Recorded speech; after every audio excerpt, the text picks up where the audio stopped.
नमस्कार। आत्मनिर्भर ईवी में आप सभी का स्वागत है।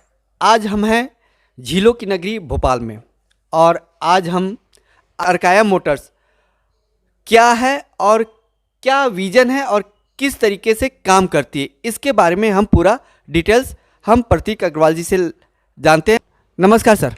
नमस्कार दीपक जी, मैं आपका बहुत बहुत स्वागत करूंगा। आप अपने समय निकाल के हमारे पास आए और हमसे मिलने का आपने समय निकाला, उसके लिए मैं आपका तहे दिल से शुक्रिया अदा करता हूं। अर्काया मोटर्स का मतलब क्या है?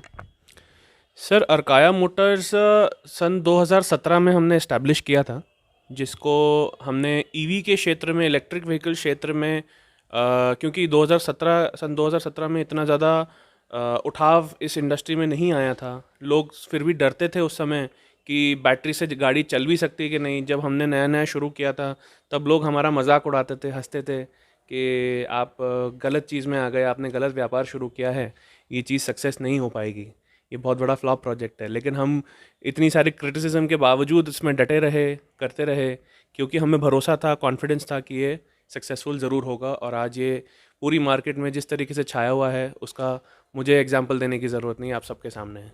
सर मुझे जहाँ तक आपके फैमिली बैकग्राउंड की बात करें तो आपके फैमिली बैकग्राउंड में भी जो रिलेशन में है वो ऑटोमोबाइल क्षेत्र से हैं। मेरे को लगता है कि आपने उन्हीं से आइडिया लेकर ये क्षेत्र चुना। बिल्कुल सही समझा आपने दीपक जी।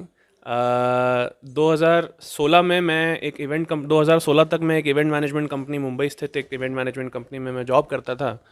जो मेरा 5-7 साल का एक्सपीरियंस था उस इंडस्ट्री में, इवेंट इंडस्ट्री में।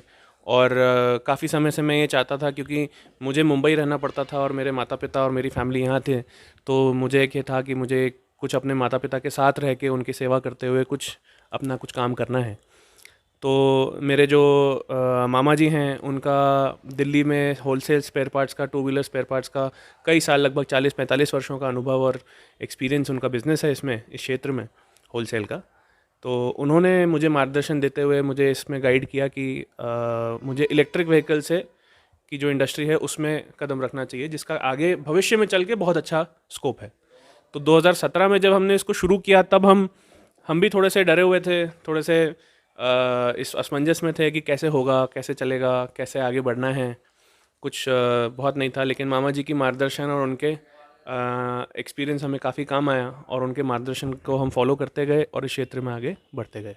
आपने जैसे पहले बताया कि आपने अपने मामा जी के वजह से आपने इस कंपनी को फाउंड किया, तो अब आगे क्या करने का इरादा है और इसमें आपने अभी तक क्या क्या तकलीफ़ें झेली इस इंडस्ट्री में, इस सेक्टर में, वो हमें बताएंगे? सर, तकलीफ़ों की अगर मैं लिस्ट लेना चालू करूं तो शायद ये इंटरव्यू ख़त्म नहीं हो पाएगा। तो लेकिन मैं ये ज़रूर कहूँगा कि हाँ, पहले कठिनाई फिर सफलता, ये एक मूल मंत्र है सृष्टि का। जो बिना स्पीड ब्रेकर के बिना आपकी रोड जो है वो सक्सेसफुल तो है, लेकिन चल नहीं सकती, उसके लिए होना ज़रूरी है। आगे आपने जो अर्काया मोटर्स है, इसकी सीढ़ियों दर सीढ़ियों का थोड़ा सा बखान करेंगे? बिल्कुल बखान करूँगा सर। तो जब हमने शुरू किया, पहले कुछ महीने ये हमारे लिए बहुत ही टफ़ काम था, बहुत ही टफ़ समय रहा हमारे लिए, क्योंकि मार्केट से इतना ज़्यादा नेगेटिव अट्रैक्शन था कि हमें कोई रिस्पांस नहीं आता था। शुरू में बहुत तकलीफ़ों आती थी सेल करने में, कोई सेल्स का कुछ वो नहीं, आते पते नहीं होते थे। तो ऊपर नीचे काफ़ी तकलीफ़ें आई। फिर जब थोड़ा थोड़ा स्टार्टिंग में कुछ रिस्पांस आए, हम निरंतर लगे रहे, हमने हिम्मत नहीं हारी। एक के बाद दूसरा, दूसरे के बाद तीसरा, कहीं ना कहीं किसी विभागों में, डिपार्टमेंट्स में, इंडस्ट्रीज़ में, इंस्टीट्यूशंस में हमने कहीं ना कहीं डेमो के लिए गए, अपना प्रचार किया, तब जाके हमें कुछ ना कुछ रिजल्ट्स हासिल हुए। फिर जब हमने गाड़ियाँ बेची तो हमें सर्विस रिलेटेड कुछ चीज़ों के बारे में मालूम चला कि जो कि बहुत ही इम्पॉर्टेंट हैं, बहुत ही ज़रूरी हैं, जिनका हमें ध्यान देना चाहिए। तो उसको हमने अपने खर्चे पे, क्योंकि हम गाड़ी बेच चुके थे, हमारा दायित्व बनता था कि हम अपने कस्टमर्स का ध्यान रखें। उनको शिकायत आ जाएगी तो हमें भविष्य में हमारे लिए, हमारे नाम के लिए एक अच्छा संकेत नहीं है। तो हमने अपने खर्चे पे काफ़ी सारी चीज़ों को रेक्टिफाई किया, सुधारा और उनको दूर करके हमने सीढ़ी दर सीढ़ी आगे बढ़ते गए। आपने 2017 से अब तक काफ़ी ई रिक्शा विभिन्न डिपार्टमेंट में, विभिन्न संस्थानों में, किन किन संस्थानों में ई रिक्शा या जो भी अन्य ईवी व्हीकल हैं डिलीवर किया है, उसके बारे में बताएं। सर हम ई रिक्शा के अलावा ई रिक्शा के साथ साथ ई रिक्शा लोडर, ई कार्ट्स, गोल्फ कार्ट और कस्टम एप्लीकेशंस में हम डील करते हैं। यानी कि कई सारे कस्टमर्स हमारे ऐसे आते हैं जो कि साधारण जो आप मार्केट में देखने वाले जो बैटरी सवारी वाले ई रिक्शा हैं उनको उनके अलावा और उनका उपयोग है कि जिसमें जो कोई डिलीवरी वैन बनाना चाहता है, कोई हाइड्रोलिक टिपर बनाना चाहता है, कोई रेत गिट्टी सीमेंट वाला हाइड्रोलिक टिपर चाहता है, कोई सब्जी वाला सब्जी वाहन चाहता है, सरकार द्वारा कोई कोई एप्लीकेशन में कोई उस पर फ्यूमिगेशन गैस का प्रोजेक्ट चाहता है। इस प्रकार से और बहुत सारे अन्य अन्य प्रोजेक्ट्स हैं। जो छोटे स्ट्रीट हॉकिंग वेंडर्स हैं उन लोगों को नगर निगम के ठेले और इन सब चीज़ों की परेशानी आती है, तो वो लोग इस पे अपना व्यवसाय करना चाहते हैं ताकि वो आत्मनिर्भर तरीके से अपना आत्मनिर्भर होकर अपना व्यवसाय, अपने रोज़ी रोटी चला सकें। तो ऐसे हमने कई सारे कस्टमर्स, कई सारे बड़े क्लाइंट्स को हमें सेवा देने का मौका मिला। मैं कुछ नाम अगर लेना चाहूँ तो उसमें हमने अमेज़ॉन, जो जिससे हम आप और हम रोली शॉप करते हैं अपनी दुकान, अमेज़ॉन से हम डिलीवर करते हैं, उनको हमने कई सारी गाड़ियाँ प्रोवाइड करी हैं। फिर मिनिस्ट्री ऑफ डिफेंस जो है, आर्मी मिलिट्री के कई सारे विभिन्न रेजिमेंट्स और डिपार्टमेंट्स में हमने अपनी गाड़ियाँ सप्लाई करी हैं जो कि इंटरनल मूवमेंट के लिए अपने गाड़ियाँ यूज़ करते हैं। फिर रेलवे में हमने रेलवे स्टेशन पे हमने बैटरी चलित इंडिया का फर्स्ट 3 व्हीलर गोल्फ कार्ट हमने प्रोवाइड किया है जो कि हमारा खुद का बनाया हुआ, खुद का डेवलप किया हुआ कॉन्सेप्ट है। इसके अलावा और कई सारे सरकारी विभागों में हमने गार्बेज वैन है, कचरा वाहन है, हाइड्रोलिक टिपर्स हैं, आइसक्रीम कंपनीज़ में टॉप इन टाउन आइसक्रीम जैसे हमने उनको आइसक्रीम की वैन प्रोवाइड की है। डिलीवरी वैन्स हमने प्रोवाइड करी हैं। सारे छोटे छोटे कस्टमाइज सॉल्यूशंस हमने अलग अलग विभिन्न डिपार्टमेंट्स, संस्थानों में हमने सक्सेसफुली डिलीवर किए हैं। सर, आपने इतने संस्थानों में जो ई रिक्शा और अदर इलेक्ट्रिक व्हीकल जो डिलीवर किए, उसके लिए तो आपको बहुत बहुत धन्यवाद। और आगे आपकी क्या रणनीति है इलेक्ट्रिक व्हीकल के क्षेत्र में जाने का? सर, जिस हिसाब से मार्केट और इंडस्ट्री, इलेक्ट्रिक व्हीकल की इंडस्ट्री बूम पर है और आगे आने वाले समय में मल्टीपल टाइम्स इसकी ग्रोथ होनी है, तो जो हमारा विज़न और हम जो देख रहे हैं मार्केट में कि इस समय बहुत सारा अनटैप्ड मार्केट है जिसके प्रति किसी का रुझान नहीं है, क्योंकि जितने भी इलेक्ट्रिक व्हीकल में आते हैं वो ज़्यादातर या तो 2 व्हीलर में घुसना चाहते हैं या फिर ई रिक्शा में कि सवारी वाली रिक्शा बेचना है, क्योंकि सबसे ज़्यादा वॉल्यूम वही है। लेकिन कोई भी प्रॉब्लम को सॉल्व करने का कोशिश पे ऊपर किसी का फोकस नहीं है। एक मतलब माने कि सर्विस के ऊपर फोकस ज़्यादा। सर्विस की ही बात नहीं कर रहा हूँ, सर्विस हाँ, सर्विस हमारा एक बहुत बड़ा पोर्शन है। आज हम जितनी रेवेन्यू की गाड़ी बेचते हैं, लगभग सालाना हम उतनी ही रेवेन्यू की इक्विवेलेंट अमाउंट की हम सर्विस भी देते हैं, क्योंकि सर्विस के बिना गाड़ी बेचने का कोई औचित्य नहीं है। आज हमारा अगर सबसे बड़ी जीत है, हमारा कोई सबसे बड़ा प्लस पॉइंट है तो वो सर्विस ही है। सर्विस और wide variety of available spare parts. ऐसा कोई कंपनी का, कोई गाड़ी का कोई पार्ट्स ऐसा अवेलेबल नहीं है मार्केट में जो आज हम अपने पास रेडी स्टॉक में अवेलेबल ना रखते हों और किसी कस्टमर को ना दे पाएँ। जितनी संख्या, जितनी क्वांटिटी हम मांगते हैं हमारे पास इंस्टेंटली रेडीली अवेलेबल होती है। इस चीज़ का हम विशेष रूप से ध्यान रखते हैं। जो बहुत बड़ा एक अनटैप्ड मार्केट है जिसके प्रति, जो प्रॉब्लम सॉल्विंग के प्रति कोई ध्यान नहीं देता है, जिसका प्रति किसी का रुझान नहीं है, वो उसके प्रति हमारा एक विजन है, हमारा एक फोकस है कि हम उसके प्रति कुछ एक यूनिक प्रोडक्ट लाएं।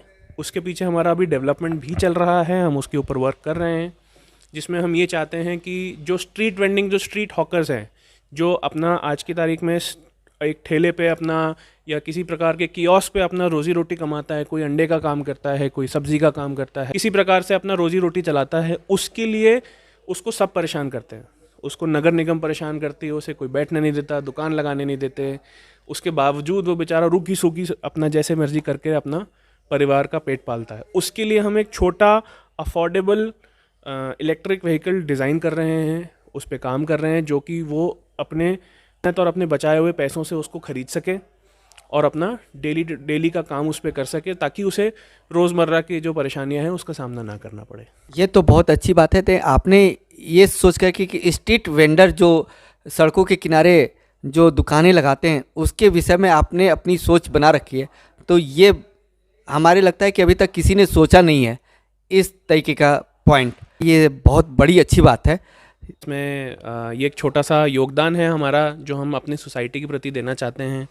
और एक बहुत बड़ा प्रॉब्लम है, मतलब मैंने कई जगह सुना है जो बड़े बड़े मोटिवेशनल या मुझे इंस्पायर करने वाले जो बड़े एंटरप्रेन्योर्स हैं, उनसे मैंने ये चीज़ सीखी, ये चीज़ सुनी और ये चीज़ समझी कि सफलता के पीछे नहीं भागना है, पैसे के पीछे नहीं भागना है। सृष्टि में बहुत सारी अनेकों परेशानियां हैं, उनमें से किसी एक परेशानी के पीछे अगर हम लग जाएं कि हमें इसका निराकरण करना है, इसको सॉल्व करना है, तो सृष्टि अपने आप बेहतर होती जाएगी। चलिए, आपके तो विचार बहुत अच्छे हैं। Thank you sir.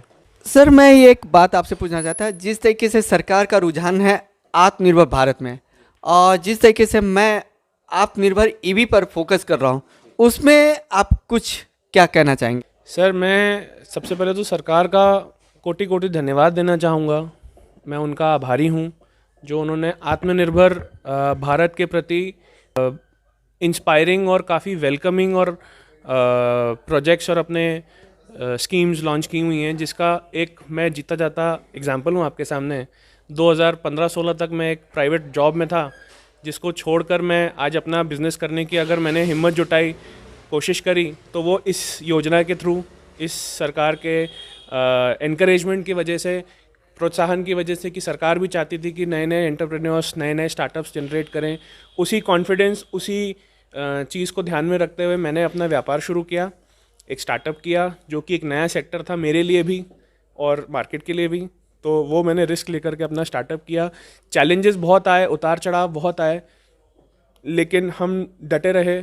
हमें भी कई बार डगमगाया, शायद ये बहुत ही गलत डिसीजन हो सकता है, लेकिन माँ बाप की सीख और उनके आशीर्वाद से हम इसमें डटे रहे, हिम्मत से डटे रहे, परेशानियों का सामना किया और उसको अपना डर बनाने की जगह उसी को अपनी ताकत बना ली, और उसी के साथ हम आगे बढ़ते चले गए। मेरे जितने भी दोस्त आत्मनिर्भर ईवी का, दीपक जी का जो चैनल फॉलो करते हैं, मैं उनसे एक निवेदन ज़रूर करूँगा और एक एडवाइस अपने ज़रूर शेयर करूँगा कि आप घबराइए नहीं।